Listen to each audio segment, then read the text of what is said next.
Welcome to the Rusted Garden. Today's video is all about growing vegetables vertically. This is my green stalk garden vertical tower. It's 5 tiers, 6 pockets.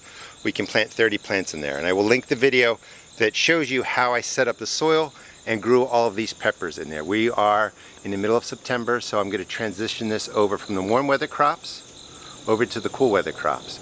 We're going to get in some peas, some kale, and we're going to drop in seeds for lettuce, arugula, and spinach. Gardening is a great way to save space. I can't remember, but I have 15, 20 pepper plants in there. On the third harvest, maybe fourth, I just picked the peppers off here as they mature. Lots of herbs tucked in there too, so I'm going to leave the herbs, going to take out most of the peppers. So I'll show you how I fertilize the pockets, drop in the peas, the kale, and do the seeding. And I'll also do a video at the end of just everything that I harvest off of there. But again, I highly recommend this vertical growing system from Green Stalk Garden. It has the reservoir up there, that's how you fill it. And then it has a nice system set up so that the water spreads evenly. And you can just see, spreads evenly across all 5 of the towers. Let me spin out here. But you can see just how well everything's been growing in here. Alright, so let me get to cleaning out some of the pepper plants. I'm probably going to leave some of the sweet ones, and I think the Facing Heaven and maybe Tabasco peppers that are in there. So I got in here, and of course there's 30 pockets, and some of the plants just look too good. So I probably cleared out 12 peppers out of there. That's the remains that I took out. So we'll get to planting in a second. Before I take everything off of here, some of these peppers are just doing really, really well, and just wanted to show you how effective vertical gardening is. So these are ají ricos right in there. Those are hot peppers from All America Selections. Purple bells back there. Gonna let them grow. So I decided to keep the stronger plants that were really producing going, because I might even put a clear trash bag over here. I'll talk about that later, but I might make a mini greenhouse to get these through frost and see how far I can get these into October. These are Facing Heaven peppers, perfect for dried peppers for pastas. My orange cayenne I'm keeping over here. I love those. I think those are Tabasco peppers. Yeah, those are Tabasco peppers. They're ready when they turn red, so they need more time on there. So I'll take off that big red pepper, but I'm going to let the bells grow. So we do have the pockets in there. We're going to set that up with worm castings. That's how I set this up originally. We're going to keep going with it. The plants are doing really well, and we will get the kale and the peas into there and do some planting of spinach and lettuce.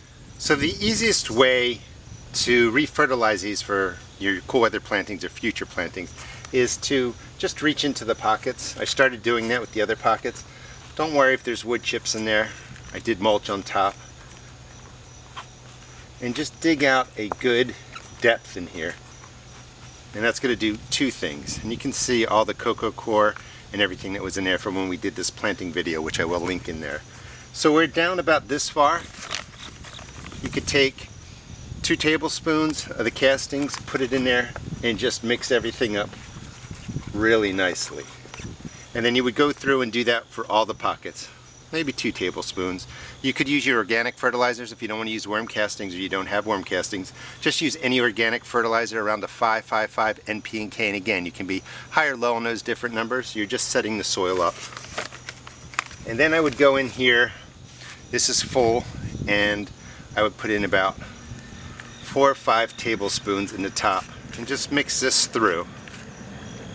And again, you're just mixing in your castings or your organic fertilizer. You could use a combination of both.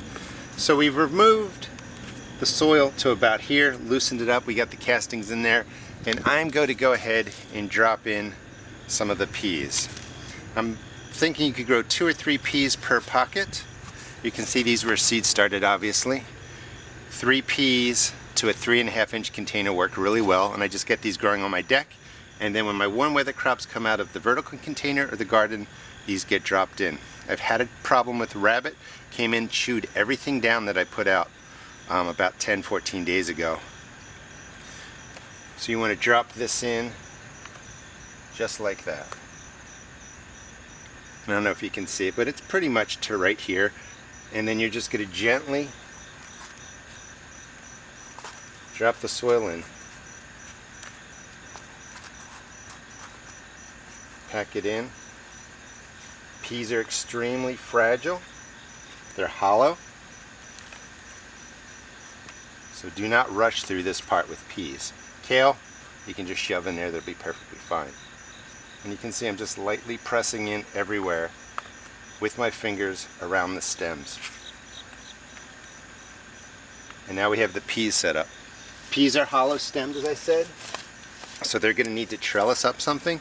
So I'm going to stick with these little bamboo posts that I've been using for the peas.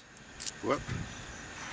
And what I'll do is I'll put some string across here. These will climb right up here. So I'm going to change the camera angle and we'll plant these with the kale, some more peas, and then we'll get to the seeds. So the peas that I'm putting in here are sugar snaps. They're going to grow at least 4 feet tall, so I'm starting them in the bottom. I have some dwarf peas that I'll put up top. But again, if you're going to grow peas that are going to climb 4 feet or 5 feet, start them lower in the containers. This is my kale. This is a red Russian kale. I'm going to put that right in there. And I did the same thing. Take the soil down to about here. You know, a tablespoon or so of the castings or the organic fertilizer in there, and just mix it really well through. And again, did the same thing with everything in there. Don't worry if there's roots in there. As long as you're breaking the root balls up, taking them out, breaking up the roots, that'll just break down and that will feed your plants come next year.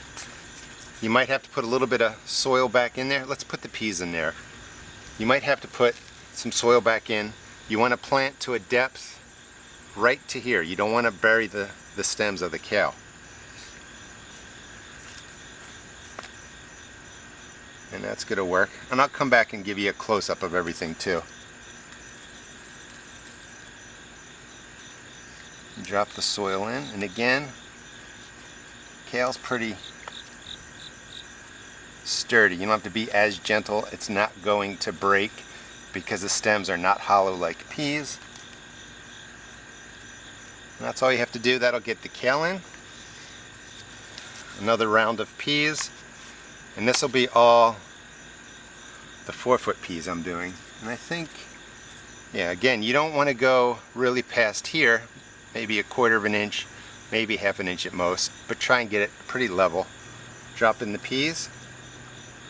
Press it down gently. Support them.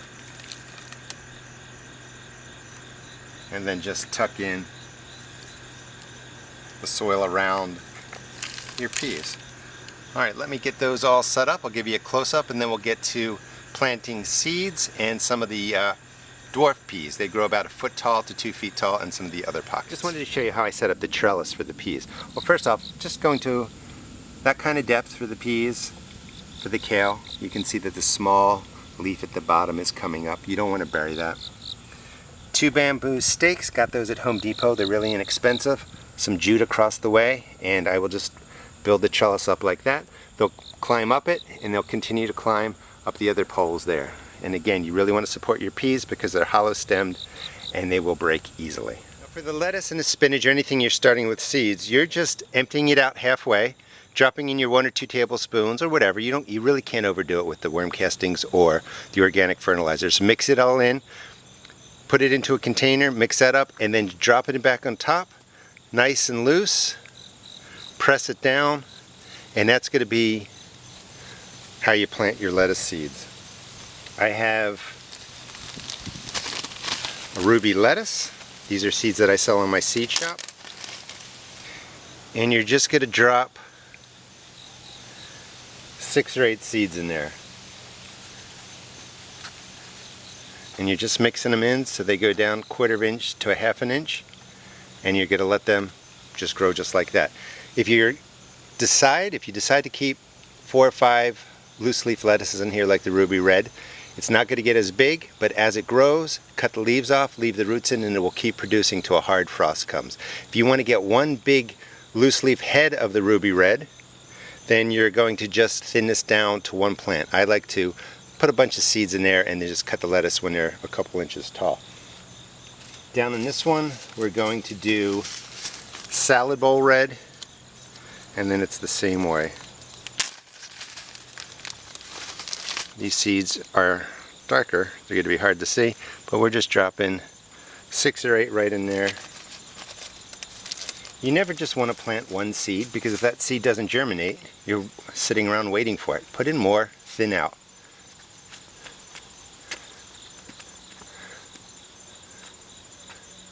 press it in. This all gets watered from the top of the system. I'll show you that. And I also have some arugula. Arugula grows really quickly. And you're just going to take 2 or 3 seeds, and I'm going to plant them right in where the peppers are. So I'm going to double use this space. I press that down, made a little hole not more than 1/2 inch deep, press it down, and the arugula will come right out here. And that will do perfectly fine with the pepper plant. When this pepper plant is spent, instead of pulling out the whole root system and disturbing everything, I'll just cut it off here. We're going to do the spinach on this side. Cleaned out all the peppers that I want to take right now. What's growing in there, in case you are wondering, that's parsley, flat leaf. There's some oregano, sage down there, more sage. This is lavender. I'll show you some of the stuff on the other side.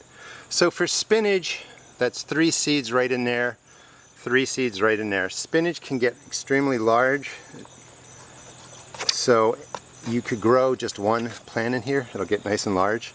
Same thing over here. If you want to cut it when it's smaller, I recommend 3 seeds, less than your lettuce, but still start with 2 or 3 seeds in there if you're going to go with just 1 plant.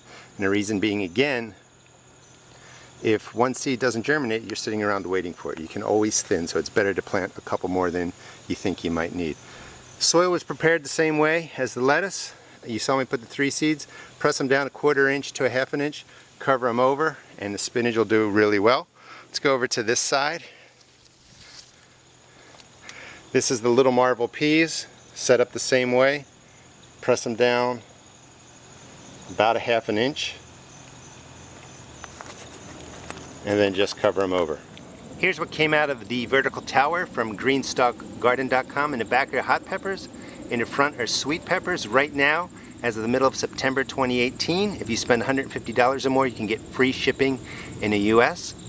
And if you put in my code and pick up one of the tiered systems, I showed you the 5-tier system, but they have different levels, you can also get a discount. Just use the code TheRustedGarden. Little marvels will get about 2 feet tall. Thyme, curled parsley, more oregano,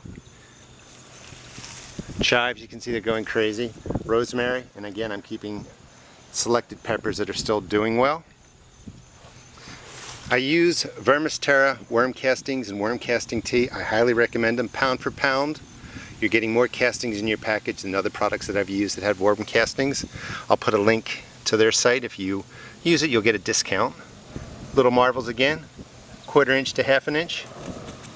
Cover it over, and you're good to go. Now, in my other videos, I talked about cool weather crops, and just real quick, they like cool nights, 40 to 50 degree nights, 60 to 70 degree days. They can take a light frost, their leaves can actually freeze. If you subscribe to my channel, I'll show you the growth of all the cool weather crops in this vertical container system and show you how I take care of them over the fall. To fill this up, it's pretty straightforward. There's a little cap you can see you put on there, and you would fill this all the way up as high as it can go. I found, you know, now that it's cool, I'm maybe watering this every 3 or 4 days. When it's hotter, and that being like 85, 90 degrees, probably every other day. Cooler being 70 degrees, 80 degrees, but cooler nights. And you would just fill it up. I also use the worm casting tea. It comes in a concentrate, and it's just 2 to 3 ounces per gallon. And then you reach in there, take the cap off, and it distributes water in trays at each level, and it waters it nice and evenly. I've had no trouble with this at all the entire summer. Hope you enjoyed the video. It gives you some inspiration to grow vertically. Again, that's 30 pockets, so you can see how well this system works. We've got the cool weather vegetables coming in, and please again subscribe, and I'll show you how this progresses. Please check out my seed shop at www.therustedgarden.com. Thanks for watching.